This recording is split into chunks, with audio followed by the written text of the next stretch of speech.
The Grantham Institute recently called climate change and mental health two of the most significant challenges facing societies right now. And while there's a lot of media coverage of eco-anxiety, ecological grief, post and even pre-traumatic stress, the impact of the climate crisis on the well-being and mental health of people at work is barely ever mentioned or even acknowledged.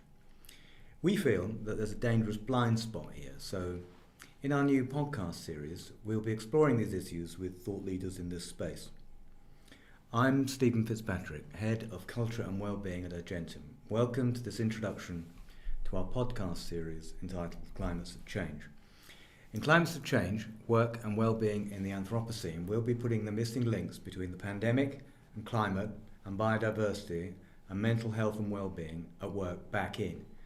Because even when the links between climate change and mental health and well-being are made, they remain either a private concern or it's someone else's problem, something that's out there to do with metrics and regulations, CO2 emissions and targets and pathways, which of course are important, but don't reference our mindsets. So our fundamental beliefs, our values and behaviour go unchallenged, especially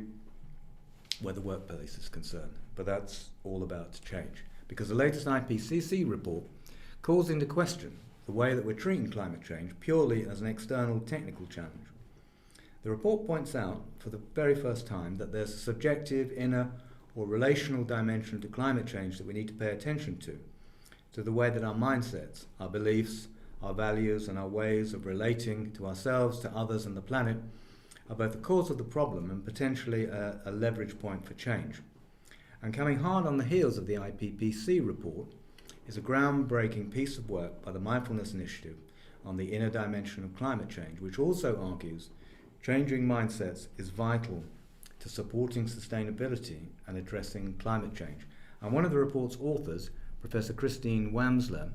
who is an international expert in sustainable development, argues that sustainability-focused organizations should take a lead in mainstreaming mindful, climate-aware workplace cultures, and that this has to be addressed in the same way as issues such as inclusiveness and gender equality. So what's all this got to do with Argentum? Argentum is well known for being a leader in technical climate solutions, but it's not as widely known that mindsets and culture have been a focus of ours from the very beginning. Our Culture and Wellbeing programme complements our technical work by engaging and supporting staff so that they can respond with compassion, creativity and courage to the challenges they face. So we decided that this is the moment for us to help catalyse discussion and debate about how organisations, and especially sustainability focused organisations, can start to move the dial in ways indicated by the IPCC and Mindfulness Initiative reports.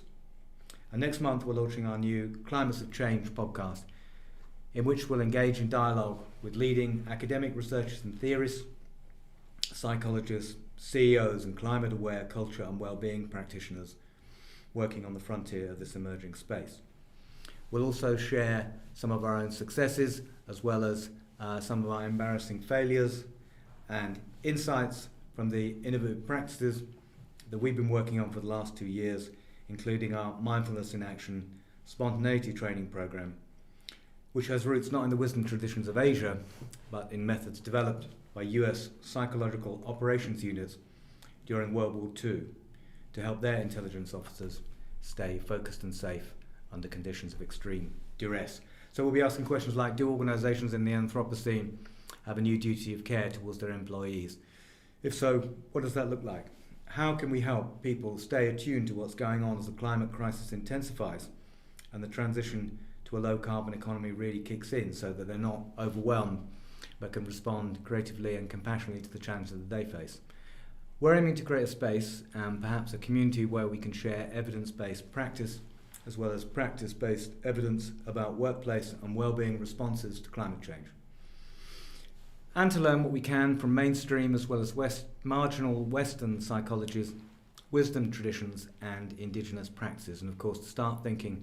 about measurement and metrics, because we're also talking here about a hitherto undisclosed dimension of the S in ESG.